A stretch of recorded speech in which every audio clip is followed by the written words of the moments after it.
BFM Business et Challenge présentent l'entretien HEC. Edwige Chevrillon et Pierre-Henri de Menton. Bienvenue dans l'entretien HEC en collaboration maintenant, vous le savez, avec Challenge, avec HEC et le cabinet de stratégie Bain. Un entretien un peu exceptionnel puisque nous sommes ici à Aix-en-Provence dans le cadre des rencontres économiques organisées par le Cercle des économistes. On est donc ensemble pendant 1 heure pour faire passer son entretien à une personnalité et avec aujourd'hui Pierre-Henri de Menton qui est le directeur de la rédaction de Challenge. Bonjour Pierre-Henri. Bonjour Edwige. Merci de nous accompagner pendant cette heure, surtout que nous avons une invitée aussi un peu exceptionnelle puisque notre invitée est une des 3 femmes, elle était presque la seule à un moment qui dirige une entreprise du CAC 40, Catherine MacGregor. Bonjour Catherine MacGregor. Bonjour Edwige Chevrillon. Bonjour Catherine MacGregor, vous dirigez Engie. Engie, c'est un de nos champions de l'énergie, un champion multinational. L'énergie, autant dire que vous êtes au cœur de la crise qui sévit depuis l'invasion de l'Ukraine le 24 février. Ça va être passionnant, on va vous bombarder de questions d'actualité. Alors, le 4 parties, je vous le rappelle, on vous a expliqué le mode d'emploi, mais je le répète, une partie actualité.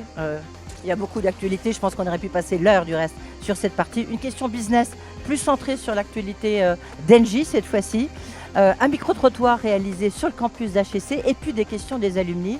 Et il y en a eu beaucoup, je peux vous le dire, beaucoup d'interrogations. Tout de suite, on n'a qu'à rentrer dans le vif du sujet, les questions d'actualité. L'entretien HEC avec Challenge sur BFM Business. Première question d'actualité, donc notre invité, je vous le disais, c'est Catherine MacGregor. Première question d'actu, c'est le gaz russe. Est-ce qu'il y en a encore en France, Catherine MacGregor? Alors, bonjour à tous. Donc, le gaz russe continue à arriver en France et en Europe. C'est vrai qu'il arrive en quantité moindre qu'avant. Donc, les Russes ont diminué leur livraison.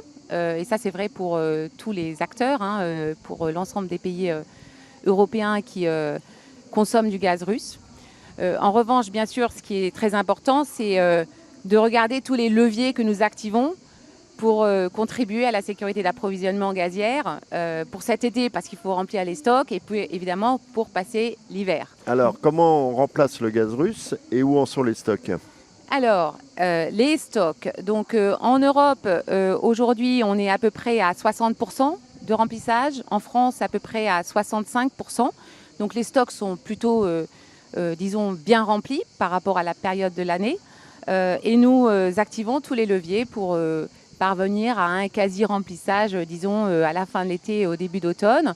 Et pour ça, c'est bien sûr le gaz russe qui reste et qui continue à arriver dans notre pays, mais également, bien sûr, le gaz naturel liquéfié et puis les autres contrats de long terme, nos autres partenaires, que ce soit les Norvégiens, les Algériens, entre autres. Oui, on reviendra sur l'Algérie parce que vous avez signé un partenariat, on y reviendra tout à l'heure. Question quand même sur les Russes.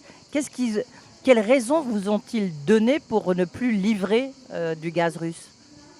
On a des contrats quand même. Alors, on a des contrats. En fait, ce qui s'est passé, et c'est vrai que c'est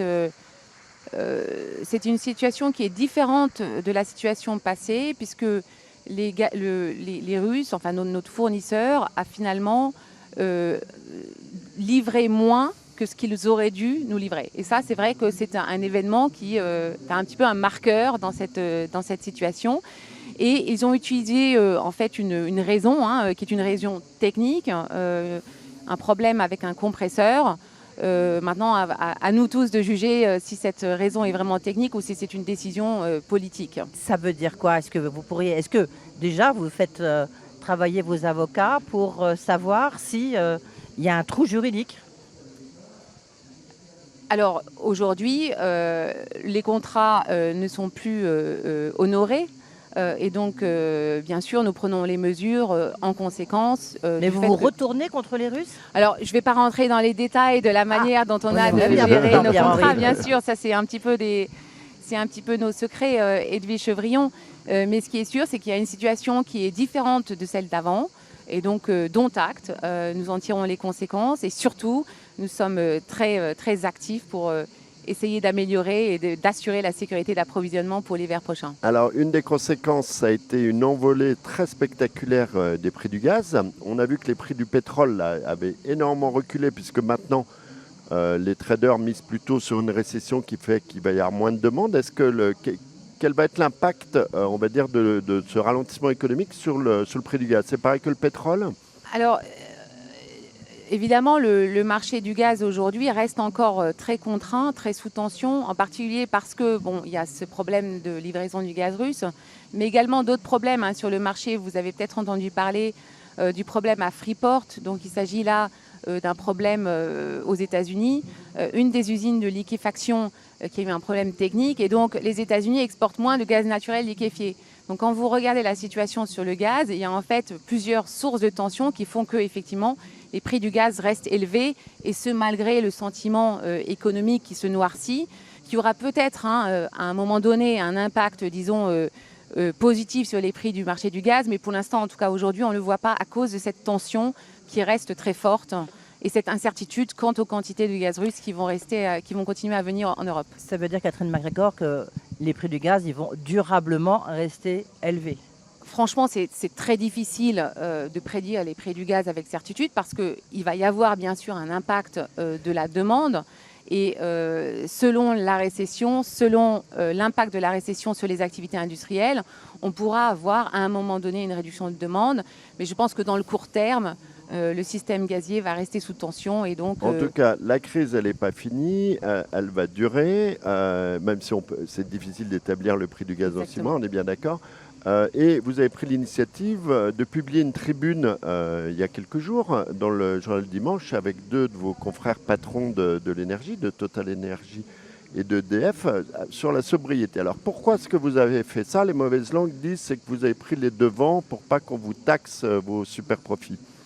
Alors, franchement, je pense qu'on s'est retrouvés sur ce sujet de la sécurité d'approvisionnement et cette inquiétude que nous partageons sur le système énergétique en Europe et en France.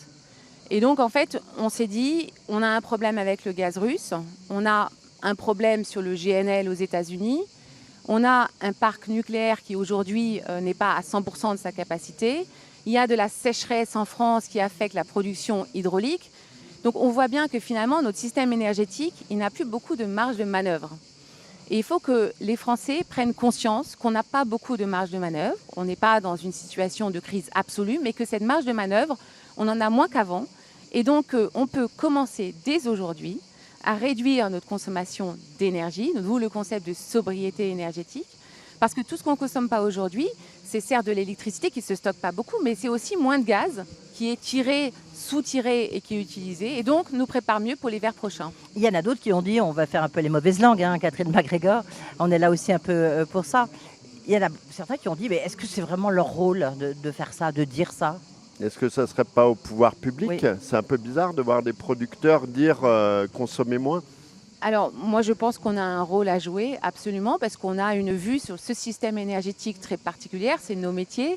Je pense qu'on a une vue et une voix à porter, et on l'a fait, et je suis assez fière, en fait, de cette tribune et de ce message. Et alors, donc le message, c'est on n'est pas sûr de passer l'hiver, en fait, si on ne change pas nos habitudes de consommation. Le message, c'est qu'il faut qu'on ait de la marge de manœuvre, que a priori, mais c'est quoi la marge de manœuvre, pardon? La marge de manœuvre, ça veut dire que notre système ait de la résilience si on devait avoir plus de problèmes techniques qu'on a déjà aujourd'hui. C'est ça la marge de manœuvre. Parce que comme vous savez, le système énergétique dépend d'un nombre important de paramètres. Imaginez un autre problème tel que celui qu'on a connu à Freeport. Le système gazier serait encore plus sous tension. Imaginez que la Chine se réveille, que la situation économique en Chine reparte. Tout à coup, vous avez beaucoup plus de gaz naturel liquéfié qui repart vers la Chine. Donc, moins de gaz pour nous, et donc une situation encore plus tendue. C'est ça qu'on veut dire par marge de manœuvre. Ouais. Donc, on achète des pulls quand même pour l'hiver prochain. Moi, ça serait quand même un conseil, c'est de se préparer et de faire preuve de sobriété énergétique. Et alors, la sobriété énergétique, ça va jusqu'où? Parce qu'à la limite, ça peut aller aussi jusqu'à chez Engie, où on vous dit, il y a des moments où vous allez couper l'électricité, quoi. Où vous allez organiser votre travail différemment. Enfin, en tous les cas, ça fait partie des différentes mesures qui sont sur la table vis-à-vis des entreprises. Alors aujourd'hui, on est vraiment dans une logique de sobriété énergétique. Donc ce sont des mesures de bon sens, en fait. Un petit peu, j'allais dire, de bon père ou de bonne mère de famille. On n'est pas dans une situation extrême. On parle de baisser un petit peu la climatisation, par exemple, dans nos bureaux. Et ça, c'est un devoir d'exemplarité. Il faudrait qu'on baisse de 10%, je crois, non ? Pardon ? Il faudrait qu'on baisse la consommation de 10% selon l'Agence internationale de l'énergie. Oui, alors il y a Alors plein de qu'aujourd'hui, on est à scénarios, 2%, il y a plein de scénarios différents, mais nous, l'idée, c'est de dire chaque geste compte. En fait, on est vraiment dans des mesures de bon sens aujourd'hui. Et que si chaque Français réfléchit à sa manière de consommer et fait un petit geste, on pense qu'il peut avoir un impact très significatif. C'est vraiment le sens de la tribune. Une petite question d'actualité aussi, c'est arrivé après, donc Elisabeth Borne a annoncé la nationalisation d'EDF, grand partenaire, grand concurrent. Dans le même temps, Bruxelles a donné son feu vert pour que les pouvoirs publics allemands soutiennent vos concurrents allemands. Est-ce que c'est inéluctable le fait que les États reprennent en main le secteur de l'énergie ? Alors, clairement, les enjeux énergétiques sont devenus extrêmement stratégiques et on voit ça partout en Europe. Je pense que la situation d'EDF est un petit peu différente. De toute manière, l'État était déjà actionnaire à hauteur de près de 84%. Donc on est plutôt dans la continuité d'une situation préexistante ici. Ce qui est sûr, c'est que l'énergie est un sujet éminemment stratégique et que les États vont travailler en collaboration proche, en grande proximité avec les acteurs parce que à cause de la situation qu'on connaît. L'État pourrait se renforcer au capital d'Engie ? Ou ça n'aurait aucun sens ? Alors ça, il faut vraiment leur demander. Aujourd'hui, je crois que c'est pas sur la table, mais il faudrait leur demander, Edwige Chevrillon. C'est pas sur la table. En posant la question à Bruno Le Maire, qui vient aussi à ces rencontres économiques. On poursuit cet entretien HEC Catherine MacGregor avec le brief de Ben et ensuite, ce sont les questions business. L'entretien HEC avec Challenge sur BFM Business. Bonjour, nous sommes ravis d'accueillir Sabine Attier. Vous êtes associée chez Bain & Compagnie, spécialiste de l'énergie. Ça tombe bien et c'est l'heure du brief de Bain. Bonjour Catherine MacGregor, bonjour Edwige Chevrillon, bonjour Pierre-Henri de Montin. Catherine MacGregor, vous avez enclenché en moins de 2 ans une transformation profonde du groupe Engie, dont les résultats commencent à se voir dans le cours de bourse avec une meilleure performance de l'action depuis que vous êtes arrivé à la tête du groupe en janvier 2021 par rapport à celle de certains de vos pairs européens. Dans le contexte de la transition énergétique actuelle, je vois 4 défis pour le groupe. Premier défi, celui d'accélérer sur les renouvelables pour décarboner le mix énergétique et réduire notre dépendance au gaz russe. Vous avez affiché un objectif clair, celui d'augmenter l'installation des capacités de renouvelables de 4 gigawatts à 6 gigawatts par an d'ici à 2030. Mais cette trajectoire, bien qu'ambitieuse, reste inférieure à celle de certains de vos concurrents comme Total Energy ou comme Enel. Ce qui pose du coup la question de la capacité du groupe Engie à conserver son avance dans la course renouvelable qui se fait de plus en plus sur un terrain mondial. Deuxième défi, celui de maintenir des capacités de production au gaz et d'assurer une transition énergétique abordable pour tous. Ce qui implique de sécuriser l'approvisionnement, de développer les capacités de stockage pour être justement en capacité de recevoir du GNL, soit des États-Unis, soit du sud de la Méditerranée, de réduire les émissions carbone des centrales à gaz, notamment dans le cadre de l'entrée en vigueur de la taxonomie verte européenne, et enfin de moderniser les réseaux gaziers pour permettre l'injection de l'hydrogène et du biogaz. Troisième défi, accompagner les clients dans leur décarbonation et l'amélioration de leur performance énergétique et de leur efficacité énergétique. Là encore, vous avez défini une ambition claire, celle d'éviter l'émission de 45 millions de tonnes de CO2 par an à horizon 2030 pour vos clients. Une fois la cession d'Equans réalisée, vous aurez refocalisé les activités solutions sur les infrastructures énergétiques distribuées. Par exemple, les réseaux de chaleur qui nécessitent un ancrage territorial fort. Assurer cette trajectoire de décarbonation nécessitera d'enclencher une démarche de verdissement des actifs que vous avez sous gestion. Quatrième défi, celui de poursuivre la simplification du groupe et de délivrer le plan de performance annoncé de 1,2 milliard d'euros de gains bruts. Avec 3 leviers, finaliser le plan de cession qui est déjà bien enclenché, refocaliser l'empreinte géographique du groupe sur les pays prioritaires sélectionnés et enfin revoir et digitaliser les modes de fonctionnement de l'entreprise, à commencer par ceux du siège. Face à ces multiples enjeux, au final, je n'ai qu'une question pour vous. Comment assurer le financement et la réalisation de ce plan de transformation et d'embarquer l'ensemble des équipes derrière ce plan? En d'autres termes, et un peu comme on dit dans notre jargon, comment être un bon parent pour des activités aussi différentes et réussir sur tous les fronts? Et vous avez 2 minutes pour répondre. Ça vous va, Catherine MacGregor? Merci, Sabine Attier. Merci pour le résumé des défis que vous avez bien résumés. Mais peut-être que moi, je retournerai vos questions en disant, en fait, nous avons devant nous de formidables opportunités. Nous avons aujourd'hui cette transition énergétique qui est une réponse à la crise climatique. Aujourd'hui, une réponse aux besoins de plus de souveraineté en Europe et qu'il faut accélérer.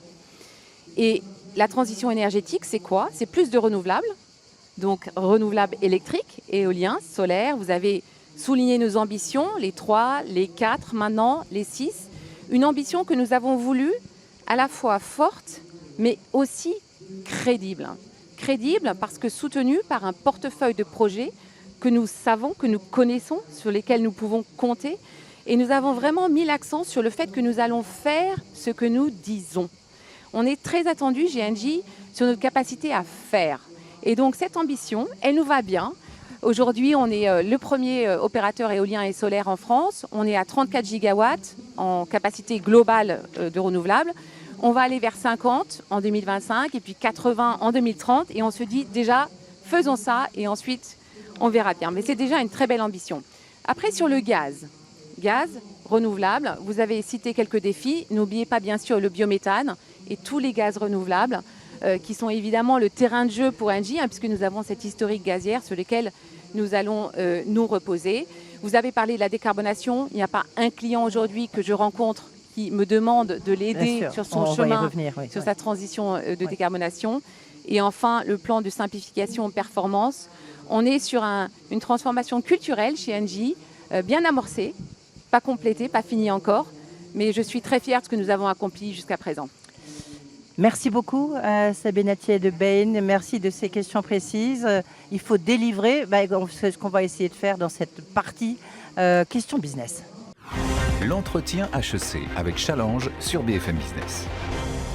Et maintenant, c'est l'heure des questions business. Je vous rappelle, on fait passer son entretien HEC avec Pierre-Henri de Menton à Catherine MacGregor, la directrice générale du groupe Engie. Catherine MacGregor, j'ai envie de dire Sabine Attier de Bain, elle a déjà posé beaucoup de questions. Je vais peut-être rebondir sur un point, sur le nucléaire, parce que vous avez dit qu'il faut délivrer, on a un point d'action. Vous avez dit, je m'en souviens, vous l'avez dit notamment dans mon studio à BFM Business, un grand journal de l'écho, vous avez dit on sort du nucléaire en Belgique et on n'y revient pas. Je vous avais dit, mais si le gouvernement belge veut, non, on n'y revient pas. Vous allez quand même y revenir, non?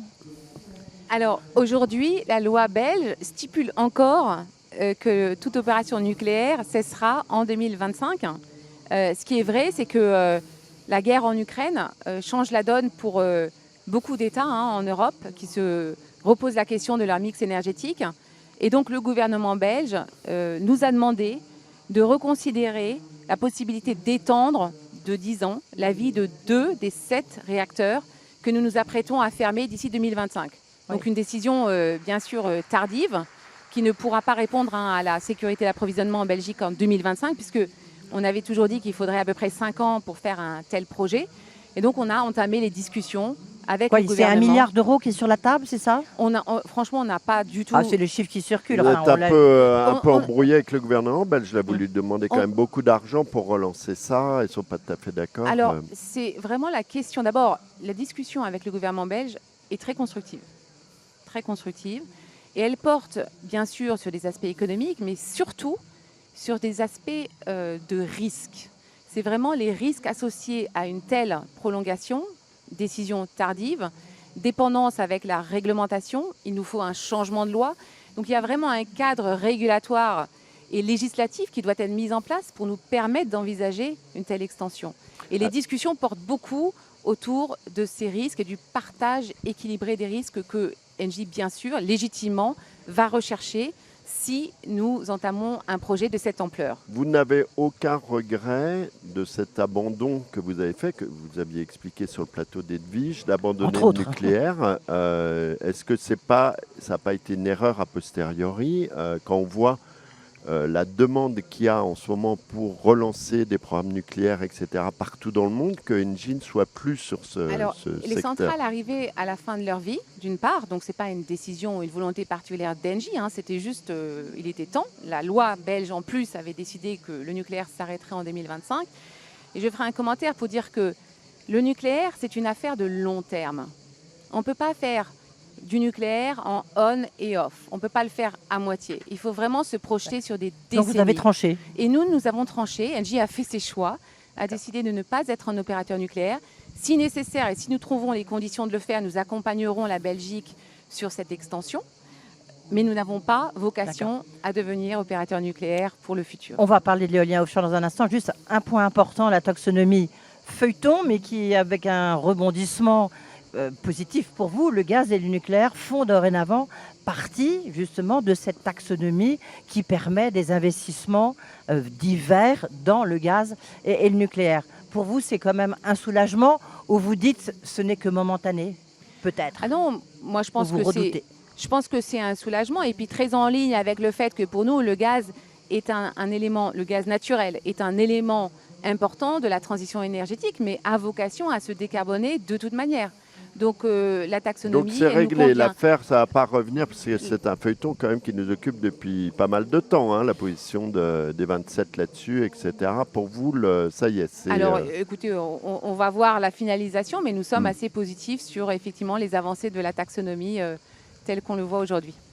Alors, on va peut-être venir on parle d'Algérie peut-être? Oui, alors... Avant de parler d'offshore. Oui, on revient à l'actualité. Vous avez signé un contrat en Algérie. Est-ce que vous pouvez nous en dire deux mots? En quoi consiste ce partenariat que vous avez signé avec la Sonacotrac? Alors, nous avons en fait des contrats long terme avec l'Algérie et avec des révisions de clauses assez régulières. Et donc, ce qui a été annoncé là dans la presse, c'est simplement un accord sur certaines clauses de ces contrats long terme.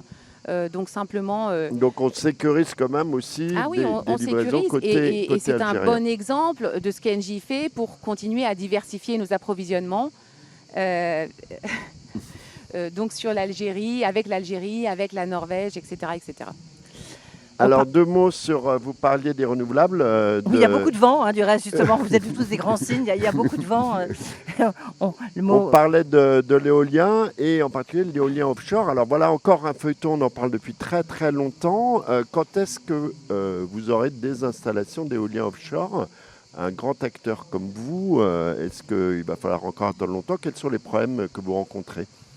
Alors, nous, aujourd'hui, nous sommes très présents dans l'éolien offshore. Et bien sûr, là, je ne parle pas simplement de la France. On a une présence... Moi, je ne parlais que de la France. Ah, oui. vous voulez pas... Oui, mais on a le droit de parler d'autres choses que la France, je pense, Pierre Menton. On les attend toujours en France. Bien sûr, il y en a un peu partout. Donc, simplement pour vous indiquer qu'on conduit nos projets d'éolien offshore avec notre partenaire EDPR, avec une JV qu'on appelle Ocean Wind. Et nous avons, c'est vrai, 2 projets qui sont en cours de développement. Ça fait maintenant à peu près 11 ans qu'ils sont en cours de développement.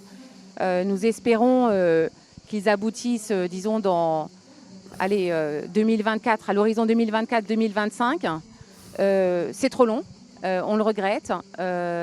Et j'espère que le programme de Repower EU, quand il sera décliné en politique nationale, permettra effectivement une accélération tangible du développement des projets renouvelables, y compris pour l'éolien offshore. Est-ce que vous êtes d'accord que les conditions de construction en France de parcs éoliens offshore, voire aussi terrestres, sont beaucoup trop compliquées, beaucoup trop longues? Ce n'est pas moi qui le dis, c'est le président de la République. Mais absolument. Et en revanche, je dirais quand même que les discussions avec le gouvernement ont été assez constructives puisque nous avons soumis des idées, des suggestions pour essayer d'améliorer le processus, pour être plus compétitifs. Parce que finalement, nous sommes en compétition aussi sur les sujets énergétiques avec d'autres. Vous avez combien de dossiers ouverts actuellement? Alors aujourd'hui, on en a vraiment 2 qui sont en cours de développement. Et puis nous attendons bien sûr les nouveaux appels d'offres. Nous sommes également impliqués sur l'éolien flottant, qui est aussi prometteur, qui permettrait également d'aller plus loin, même si la technologie est bien sûr moins mûre. Et donc nous démarrons la construction d'un petit chantiers dans le golfe du Lion, d'éoliens flottants. Et on espère bien sûr qu'il sera suivi de projets plus significatifs en taille. Alors, parlons de bientôt. nouvelles technologies. Il y a d'autres alternatives. On parle beaucoup de l'hydrogène, du biogaz. Où est-ce qu'on en est là-dessus? Quelle est votre stratégie? Est-ce que vous y croyez à ces alternatives? Là, on se met sur le moyen long terme. Alors, le biométhane, c'est aujourd'hui. C'est vraiment une technologie maintenant qui est mûre. Donc, il s'agit maintenant d'accélérer les procédures, les appels d'offres aux projets. Mais on a vraiment en France une capacité de production de biométhane qui est significative. On pense qu'on pourra atteindre un mix à peu près à 10% de biométhane dans un horizon relativement court, avec des bons projets qui permettent de s'inscrire dans une économie, en plus une économie circulaire, donc quelque chose de très vertueux. Alors après, on part sur l'hydrogène ou des dérivés de l'hydrogène qui peuvent être des e-fuels ou du e-méthane. Et là, effectivement, vous avez raison, hein, on est un peu plus dans le moyen à long terme, même si nous sommes aujourd'hui impliqués sur un certain nombre de projets qui vont passer par de l'hydrogène vert, donc renouvelable, hydrogène vert, et puis e-méthane ou e-fuel. Donc on commence à avoir des projets pilotes, mais on ne va pas encore être à une échelle industrielle dans le très très court terme. Avant de passer au micro-trottoir et aux questions des alumni, ils vont vous faire revenir évidemment sur différents points qu'on a vus. Une question quand même, est-ce que vous allez construire un nouveau terminal GNL en Europe, Catherine MacGregor? Ça fait partie de votre plan? Alors, pour l'instant, on regarde franchement la situation. On a, comme vous savez, en France, 4 terminaux d'import gazier. On va également contribuer à l'installation du FSRU, donc, qui est un terminal flottant qui va venir s'installer au Havre. Et puis, on va bien sûr aider la connexion de ce terminal au réseau national. Donc, pour l'instant, on est impliqué là-dedans. On regarde un petit peu la situation. Pour l'instant, aucune décision, donc rien à signaler. Voilà, on arrive au terme de cette première partie. Deuxième partie, je vous le disais, micro-trottoir sur le campus d'HEC avec des étudiants. On parlera beaucoup de sobriété énergétique. Et ensuite, les questions des alumni. Et puis, dernière partie, ça sera un peu des questions fourre-tout, comme on dit dans notre jargon. À tout de suite. L'entretien HEC avec Challenge sur BFM Business. BFM Business et Challenge présentent l'entretien HEC. Edwige Chevrillon et Pierre-Henri de Menton. Retour dans l'entretien HEC BFM Business avec Catherine MacGregor, la directrice générale d'Engie. On est ensemble encore pendant une demi-heure avec des questions des alumni d'HEC, des questions plus personnelles. Tout de suite, place au micro-trottoir réalisé sur le campus d'HEC, bien sûr. Qu'est-ce que vous faites chez vous pour réduire votre consommation d'énergie? En restant en dehors de chez moi, je n'aime pas la lumière artificielle, donc généralement, je l'éteins. Techniquement, j'aide la planète, je sauve le monde. Chez moi, au Liban, nous traversons une crise énergétique car nous avons une pénurie d'électricité. Nous apprenons à créer de nouvelles habitudes pour réduire notre consommation naturellement car nous sommes obligés de le faire. Il arrive qu'à certains moments de la journée, il y ait des coupures d'électricité, donc lorsqu'elle revient, nous l'utilisions pour le strict nécessaire. Engie est le premier producteur éolien et solaire en France. Pensez-vous que cette énergie produite par les éoliennes est une solution durable dans le temps? Je pense qu'à terme, les solutions alternatives seront effectivement les plus appropriées. Après, je ne suis pas sûr qu'il y ait assez de vent pour produire suffisamment d'électricité. Donc non, je ne pense pas. Ce n'est pas la solution, selon moi. La France est un pays assez venteux, donc je dirais que oui, l'énergie éolienne est une solution durable pour la France.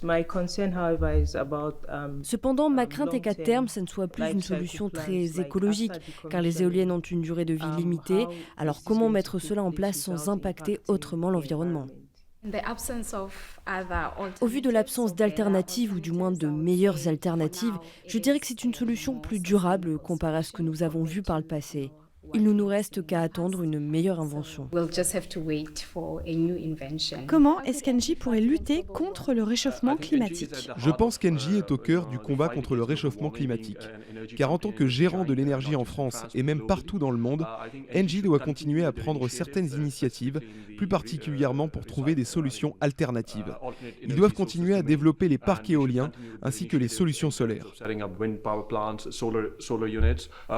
J'ai entendu parler de la collaboration avec Microsoft. Et je pense que ce sont ce genre d'initiatives qui vont aider à sauver notre planète. Je pense qu'en plus des dispositions qu'ils ont déjà prises, ils pourraient investir davantage dans la recherche ou faire des partenariats avec d'autres entreprises qui ont peut-être d'autres connaissances afin de trouver des solutions plus innovantes pour créer une planète plus durable. Il suffit d'en parler, de s'allier aux bonnes personnes qui auront plus de connaissances dans ce secteur afin de faire des partenariats solides. Est-ce qu'une femme à la tête d'une si grosse entreprise vous inspire pour le futur ? Oui, complètement. Pour moi, la parité, c'est important. En tant que jeune travailleuse et femme, j'ai besoin de voir plus de femmes représentées à de hauts postes et avoir un réel impact. Donc, voir quelqu'un comme elle à une telle position dans une si grosse entreprise, c'est très inspirant.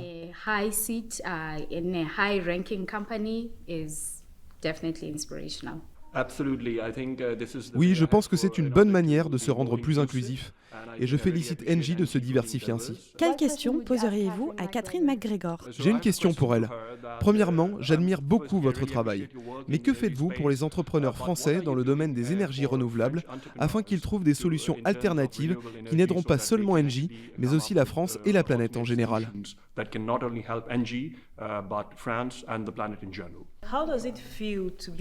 Comment gérez-vous le fait d'être la seule femme membre d'une entreprise du CAC 40 ? Merci beaucoup. Catherine, ceci est une invitation officielle pour venir nous rendre visite à HEC Paris. Voilà, ça y est, vous avez reçu une invitation.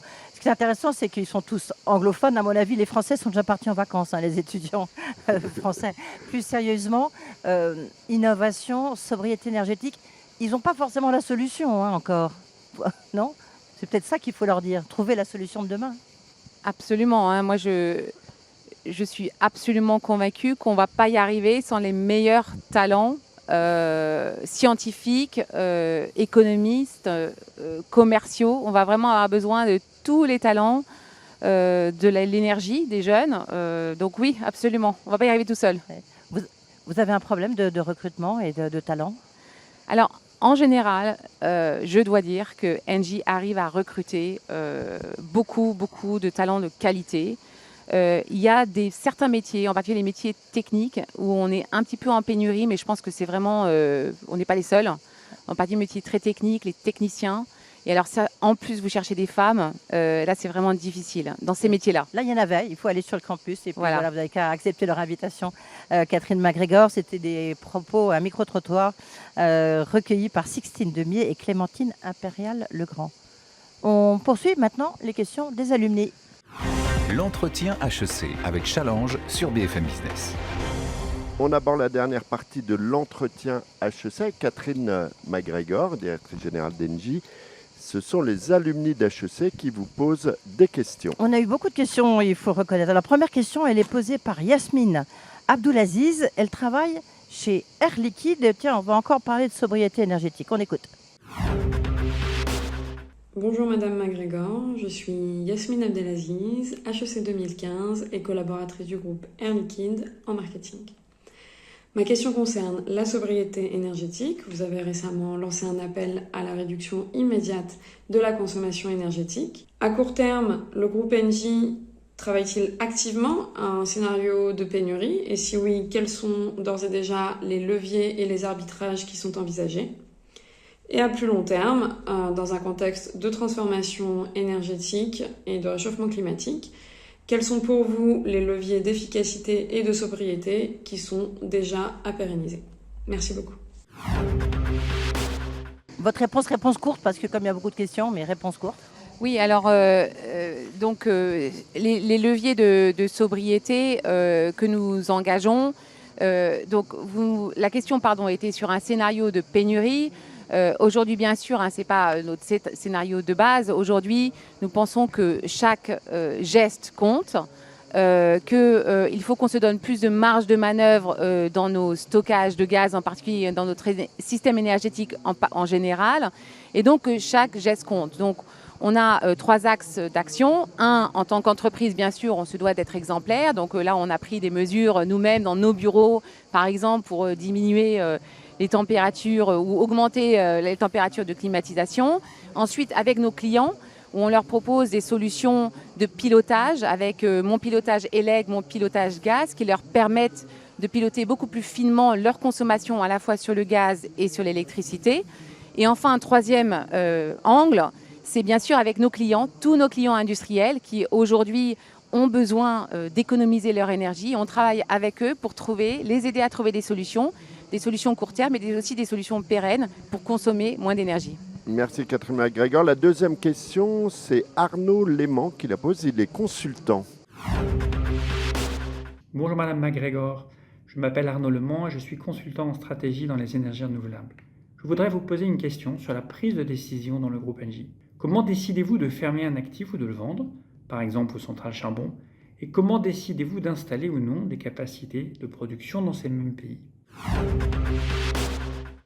Bonne question. Hein. Alors, j'ai pas compris la deuxième partie, donc je vais répondre à la première, en particulier sur cette décision de fermer ou de vendre des actifs, par exemple les actifs au charbon. Alors déjà, premier point, c'est que nous sommes absolument déterminés à nous sommes déterminés à sortir de nos activités liées au charbon à l'horizon 2025 pour l'Europe et 2027 pour le reste du monde. Cette décision, elle a été prise avant la crise et elle est plus vraie que jamais, parce que je pense que c'est important de le préciser parce que certains font des petits pas de côté. On rouvre des centrales de charbon. Exactement. Donc aujourd'hui, le groupe réaffirme sa volonté de sortir du charbon, ça c'est important. Alors nous préférons bien sûr, quand nous pouvons, fermer les centrales à charbon pour que vraiment cette production à base de charbon disparaisse du mix énergétique mondial. Parfois, nous n'en avons pas la possibilité et à ce moment-là, on regarde soit de la conversion à d'autres sources d'énergie, soit bien sûr un programme de cession qui n'est pas idéal en termes de système énergétique, mais qui nous permet, de nous concentrer sur la transition énergétique, sur des énergies bas carbone et donc nous permet d'être un acteur responsable. Programme de cession responsable. qui est de combien aujourd'hui ? Programme de cession qui est de combien ? Alors, le programme en charbon, on est en dessous de 3 gigawatts. Donc on est à 3%. J'ai passé 1 milliard, 2 milliards, 3 milliards, combien ? Alors, le programme de cession, nous l'avions annoncé originellement entre 9 et 11 milliards d'euros sur 3 ans. D'accord. Et il vous en reste combien encore ? On a bien avancé. Ça veut dire quoi ? On a bien avancé. Bon, d'accord, on n'en saura pas plus. Question de Nicole Lippard. Bonjour Madame Gregor, je suis Nicole Lippard. Excusez-moi, je ne parle français très bien, mais je suis à MBA HEC Paris 2021. Ma question sont, selon vous, quel est l'aspect le plus critique des crises énergétiques? Quel rôle envisagez-vous qu'Engie joue pour aider à résoudre ces problèmes? Merci beaucoup. Comment résoudre la question de la crise énergétique? Quel rôle vous jouez? Vous avez l'impression de jouer un rôle central? Alors, nous sommes convaincus que nous jouons un rôle bien sûr central. Notre réponse en fait à la crise énergétique mondiale, c'est accélérer les investissements dans les renouvelables, électriques et gaz, et contribuer ainsi à trouver un système énergétique qui soit bien sûr bas carbone et aussi qui nous donne une meilleure indépendance en Europe, dans nos pays, parce que les énergies renouvelables, elles sont produites localement. Juste rôle central, vous avez encore un lien avec vos homologues russes? Vous les avez encore au téléphone, ils vous téléphonent, ou à dirigeants politiques russes? Alors aujourd'hui, Gazprom est un fournisseur de gaz pour Engie. Il y a parfois des contacts au niveau, comme on dit, working level, sporadique pour des raisons techniques. C'est ça ma question. Voilà. Pas moi. Alors, une question de Bac Vien Nguyen, qui est président du club HEC Énergie. Bonjour Madame MacGregor, je suis Bac Vien Nguyen, HEC 97, président du club HEC Énergie et collaborateur du groupe Engie. Pour répondre aux attentes des jeunes actifs en quête d'impact et de sens, en quoi l'entreprise Engie se différencie-t-elle des autres acteurs industriels? Selon vous, en quoi l'entreprise Engie et ses collaborateurs doivent progresser? Très très bonne question. Vous allez faire jouer la DRH là. Très bonne question. Donc la différenciation d'Engie. Exactement. Qu'est-ce que la vous avez de plus que les autres? différenciation d'Engie, alors À mon avis, elle s'incarne dans effectivement l'engagement et la compétence des collaborateurs d'Engie qui sont extrêmement motivés par le fait de changer le monde avec cette transition énergétique au quotidien. Et donc ça, c'est un aspect très fort de nos différenciations. Deuxième aspect de nos différenciations, c'est le fait que nous sommes présents sur l'ensemble des technologies de demain, que ce soit les renouvelables électriques, renouvelables gaz, les systèmes de stockage, et que nous sommes extrêmement compétents sur l'intégration de toutes ces technologies. Car il ne s'agit pas juste de produire de l'éolien, il s'agit d'intégrer toutes ces technologies pour les traduire en un système énergétique qui soit stable et abordable. Parce que le coût de la transition énergétique et le coût de l'énergie va rester bien sûr un sujet critique. Et là, Engie a vraiment une différenciation très marquée. Et un troisième quand même levier que nous avons et qui est très spécifique à Engie, c'est cette présence très locale que nous tenons de notre histoire tout simplement, qui nous permet de faire des projets d'énergie renouvelable qui soient relativement mieux acceptés que nos concurrents, ça j'en suis convaincue. D'ailleurs, je reviens ce matin, je suis allée visiter un champ solaire extrêmement bien intégré dans les paysages ici du sud de la France, avec une rencontre très intéressante avec le berger qui s'occupait des chèvres, qui permettent d'entretenir le sol de cette ferme solaire. Et j'ai bien pu tester en fait l'acceptabilité, l'appropriation de ce champ solaire par les citoyens locaux. Solaire, oui. Autre question, il en reste 3 encore, c'est vous dire. Une question de Philippe Renaud de FIT. Bonjour Catherine, je suis Philippe Renaud de FIT, MBA 92, Operating Partner auprès d'Ardian et conseiller indépendant en stratégie, intégration des supply chains et digitalisation.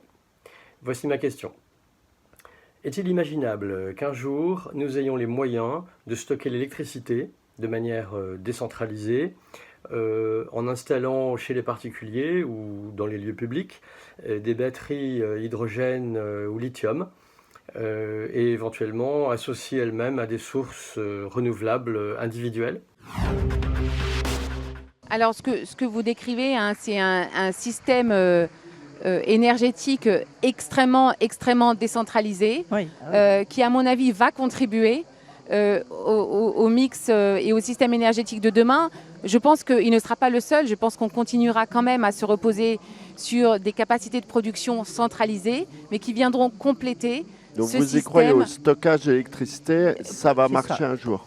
Ah ben bien sûr, ça j'en suis convaincue. Nous sommes d'ailleurs déjà de demain, c'est pour ça que ça intéresse Ardian. Votre réponse intéresse Ardian. Bien sûr, si vous y croyez, donc ça veut dire qu'il y a des chances. Bien sûr, nous sommes aujourd'hui déjà très engagés dans le stockage d'électricité qui va venir en complément du renouvelable, qui va venir apporter la flexibilité nécessaire dans le système énergétique. Donc absolument, ça va être très important. La 6e question, c'est la question de Justine Aurier. Madame la directrice générale, bonjour, je suis Justine Aurier, avocate en droit de l'énergie. J'ai 2 questions pour vous relatives à la protection de la biodiversité parce que, comme vous le savez, la Commission européenne, le 18 mai dernier, a adopté une recommandation particulière sur le développement de la filière, la simplification des procédures administratives. Et dans cette recommandation, il y a un point intéressant, notamment sur le fait que le développement de la filière ENR ne peut être stoppé par les directives Habitat notamment, et donc de protection de la biodiversité et des espèces protégées. Et donc mes questions sont les suivantes, à savoir, est-ce que vous considérez qu'aujourd'hui les recours des associations environnementales sont une menace pour le développement de la filière du renouvelable? Et par ailleurs, quelles sont les mesures que le groupe Engie a décidé de mettre en œuvre pour protéger la biodiversité dans le cadre du développement de cette filière des énergies renouvelables? Je vous remercie. Oui, alors franchement, excellente question, parce qu'il ne s'agit absolument pas d'accélérer nos projets aux dépens de la biodiversité. Et au contraire, la biodiversité, on l'intègre complètement dans nos projets et autant en amont que possible. Le problème, c'est que quand on s'y prend trop tard, on arrive et on fait des erreurs. Nous, on est extrêmement attentifs à justement intégrer les aspects biodiversité en amont de nos projets. Et là, il faut que je parle quand même de notre approche, ce que j'appelle la méthode Engie de développement des énergies renouvelables, que nous avons labellisée ici en France pour l'éolien terrestre et le solaire, et qui consiste à assurer que les 3 dimensions critiques qui vont faire le succès d'un projet, nature, climat et engagement des parties prenantes locales sont respectés, des critères soient respectés selon ces 3 dimensions pour vraiment testifier, pour prouver l'exemplarité du développement de nos projets. Et bien sûr, la si biodiversité. On n'a pas les 3 critères, on n'y va pas. On ne fait pas. On ne construit pas l'éolienne ou le J'ai en tête aujourd'hui un projet que nous avons arrêté dans l'est de la France à cause d'un papillon qui était protégé. Allez, une dernière pour la route. C'est Brice Devinois qui travaille chez Eurorail. Alors, plusieurs questions, je crois. Vous en avez partiellement répondu, donc il y a peut-être des points qu'on n'a pas abordés. Bonjour Madame MacGregor, je suis Brice Devinois, le dirigeant du groupe Eurorail Régiorail qui propose des solutions logistiques et de transport aux gros industriels français. Nous sommes le 5e opérateur de fret ferroviaire en France. L'énergie pèse de plus en plus lourd dans nos postes de charge. Mes questions sont donc les suivantes. Comment pouvons-nous mieux anticiper et mieux contenir cette dépense énergétique? Deuxième question, comment une entreprise de taille intermédiaire comme nous pouvons-nous mieux acheter l'électricité? Et puis enfin, une question un peu plus technique, si ça continue comme ça, la traction thermique va être plus favorable et plus économique que la traction électrique. Est-ce aller dans le bon sens? Non, il faut continuer à décarboner, à tout décarboner. La mobilité, les usages, c'est vraiment important. Moi, peut-être le conseil que je pourrais donner à votre auditeur, c'est venez chez Engie, travaillons ensemble. Je suis sûre qu'on peut trouver des solutions, en particulier pour la fourniture d'énergie, à la fois décarbonée et à prix, sinon modéré, en tout cas un peu plus prévisible, avec des contrats à long terme qu'on arrive à proposer à nos clients. Et vraiment, cette discussion-là, j'allais dire au quotidien avec nos clients industriels. Mais est-ce que vous avez le sentiment, rapidement, après on va passer à la conclusion, Catherine MacGregor, mais que les entreprises, les chefs d'entreprise, ça rentre un peu dans leur tête parce que la transition numérique, digitale, ça a été laborieux, ça l'est encore laborieux. Parce que la transition écologique qui nécessite de gros investissements, est-ce que ça bouge? Mais absolument. Et j'allais presque dire, ça se voit dans leur organisation. En fait, l'organisation qui s'occupe des achats d'énergie aujourd'hui est modifiée, a plus de visibilité et devient complètement stratégique. L'énergie est un sujet que j'aborde avec tous les CEO que je rencontre et quels que soient les secteurs. Merci beaucoup Catherine MacGregor. Il nous reste, Pierre-Henri, il nous reste une poignée de minutes. On a des questions un peu en vrac, peut-être autour des femmes, vous l'avez compris. À tout de suite. L'entretien HEC avec Challenge sur BFM Business. C'est la conclusion, ça y est, ça continue à discuter entre Pierre-Henri de Menton et Catherine MacGregor. On arrive donc au terme de cette émission. Vous avez vu, il y a beaucoup de femmes qui vous interpellent, qui vous invitent, Catherine MacGregor. D'abord, est-ce que vous avez l'impression d'être regardée un peu parce que vous êtes une femme ou parce que vous êtes une directrice générale très compétente? C'est la première question. Pardonnez-moi cette franchise, mais je suis sûre que vous avez bonne réponse. Et puis, on est sur HEC avec des HEC. Vous qui êtes plutôt une ingénieure, comment faire pour qu'il y ait plus d'ingénieurs? Je crois que vous avez des filles. Comment les convaincre justement d'aller dans ce que vous faites, la transition écologique, de faire des maths, bref, d'être ingénieur? C'est extrêmement important qu'on y arrive, parce qu'on a besoin de beaucoup d'esprits scientifiques et d'ingénieurs pour venir résoudre les problèmes que nous avons à résoudre. Donc il faut absolument trouver des solutions. Et je pense qu'en particulier remettre les maths en première qui avaient disparu du programme, du tronc commun, me paraît un pas nécessaire, donc que je salue ici. Donc ça me paraît très important. Quant à vos premières questions, je pense que j'espère les deux, mon capitaine. Ouais. Donc femme et directrice générale compétente. Bien sûr. Alors moi j'ai une petite question. Vous avez signé votre tribune, on en parlait tout à l'heure, avec 2 garçons qui sont PDG. Vous n'êtes que DG, si je puis dire. Vous êtes directrice générale et il y a un président. Donc je voulais savoir quel type de gouvernance vous paraît la plus appropriée dans vos secteurs. Patrick Pouyanné dit que c'est un secteur où on a besoin d'avoir des PDG. Est-ce que vous êtes d'accord avec ça? Est-ce qu'un président, ça compte énormément par rapport à un DG? Écoutez, je pense que d'abord, il n'y a pas forcément de règles. Je pense que chaque entreprise doit trouver la gouvernance qui lui convient à un moment donné. Engie a fait le choix d'une gouvernance dissociée qui marche bien. Moi qui me convient bien. Et je trouve que franchement la manière dont Engie gère la crise aujourd'hui me paraît plutôt une bonne preuve de ce bon fonctionnement. En 2 mots, vous répartissez justement dans une période de crise comme celle-là que vous venez de décrire, comment est-ce que vous répartissez les rôles en termes de gestion de crise entre le président et la DG ? La directrice générale et son comité exécutif sont responsables de la gestion de la crise. Le président du conseil d'administration et le conseil d'administration s'assurent bien sûr que les aspects liés aux risques nouveaux que la crise fait forcément émerger sont regardés avec attention par le conseil également. Peut-être juste pour boucler la boucle, puisque c'est un peu la dernière question, est-ce que cette crise ukrainienne, cette terrible guerre en Ukraine, avec les conséquences que ça a sur le plan énergétique, est-ce qu'il ne faut pas voir le côté positif finalement ? C'est peut-être ce qui va nous amener à nous transformer beaucoup plus vite, un peu comme la crise de la Covid avait poussé les entreprises, les petits commerçants, tout le monde à se digitaliser. Est-ce que cette crise de l'énergie ne va pas nous pousser à, pour reprendre l'expression de Christine Lagarde, à considérer que le climat, c'est une urgence absolue ? J'en suis convaincue. Je suis convaincue qu'on va observer une réponse et donc une accélération de la transition énergétique. Réponse au climat et réponse à un besoin d'avoir une meilleure souveraineté énergétique. J'en suis sûre, et en tout cas, Engie compte là-dessus. Merci beaucoup. Merci Catherine MacGregor, directrice générale d'Engie, et qui est très contente d'être une femme et d'être une directrice générale compétente. Merci d'avoir accepté de faire cet entretien HEC dans ce contexte un peu particulier. Nous sommes, vous l'avez compris, en plein air, avec du bruit un peu partout. Mais voilà, c'était l'occasion aussi de parler des transformations du monde. L'entretien HEC avec Challenge sur BFM Business.